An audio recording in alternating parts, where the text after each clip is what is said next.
And then also the latest with the Boston Marathon bombing investigation. The FBI has now given its agents reportedly images of 2 Boston bombing suspects. It is unclear whether they will be releasing these pictures publicly or not. We have seen so many pictures of supposed suspects go around. A lot of those people have already been ruled out. There have been individuals who were actually part of the security team who on a lot of online websites were kind of highlighted as possible suspects because they had backpacks or they were wearing black. They have mostly been ruled out. A couple of other individuals who also had pictures circulating have been ruled out. What we have now are, and we'll just put up a few pictures, and this is from the Daily Mail, and we'll see if the information that is released at some point by authorities corroborates this. If we put up picture 1, we see what some are saying could be the second bomb. The second bomb is highlighted there, and I'll go through these quickly. If we look at picture number 2, in the midst of the blast, you see that there is a man with his pants appear to be shredded. He's wearing black, and he seems to be running. Generally, everybody else is going in the opposite direction and is very confused about what's going on, and he seems to be running in a different direction with some kind of purpose to his run. Again, it's speculation at this point. If we look at picture number 3, you see kind of the same thing.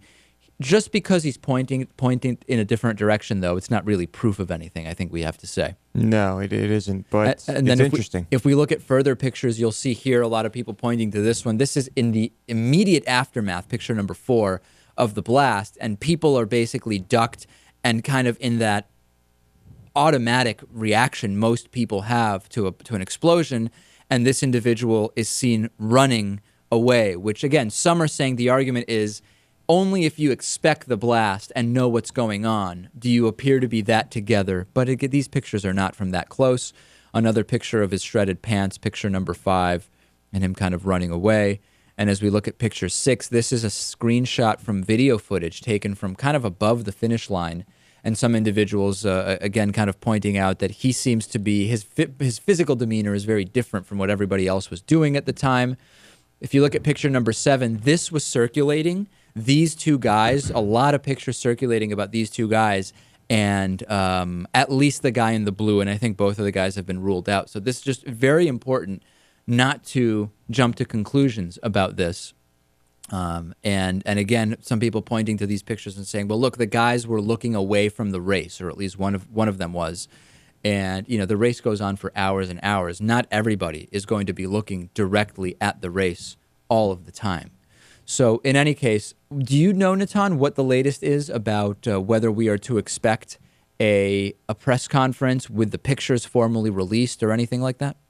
Well, it seems like later today there might be a press conference where they may reveal these pictures to then see if the public can help identify them. But I just wanted to make a point about these pictures. I think it's totally ridiculous, the idea that these pictures are going to tell us anything. Number one, these aren't necessarily or even likely to be the pictures that the FBI is talking about. It's actually very unlikely. Sure. And secondly, when you look at these pictures, they're completely meaningless speculations. I mean, it is speculation, yeah. But I mean completely. I mean, there's absolutely nothing in these pictures. I'm going to go ahead and put this last one on here, number 7. Well, number 7 has... Number 7, I want to be clear about...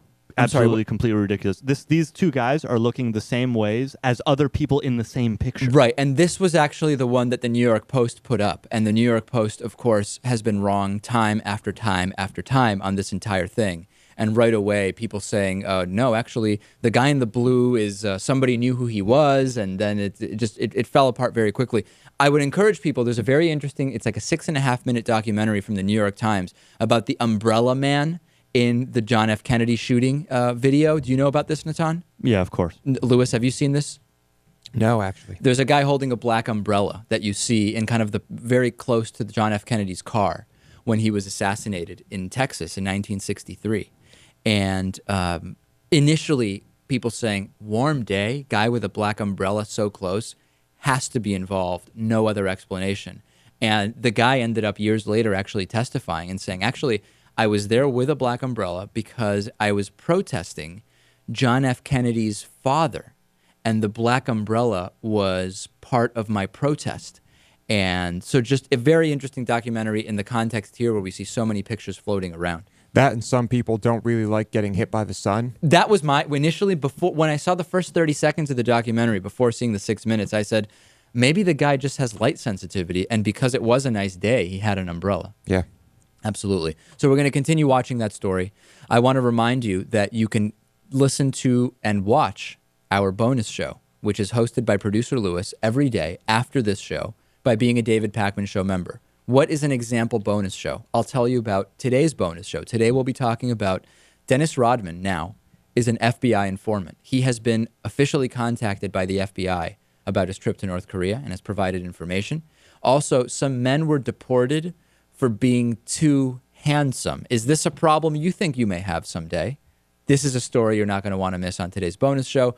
And also, we'll update you on what's going on at Guantanamo Bay in Cuba, the hunger strike, the altercation that took place. Excellent bonus show today. davidpakman.com/membership, or go to our website, davidpakman.com. This bright orange banner right here, Lewis, takes you to everything you need to know about being a David Pakman Show member. Very good. All right, we'll take a break. We'll come back. I want to talk about a lot of other things that are going on. The background check amendment failed in the Senate. We'll talk about a teacher who is racist, and that's why she didn't commit another crime. Stay with us. The David Pakman Show at davidpakman.com.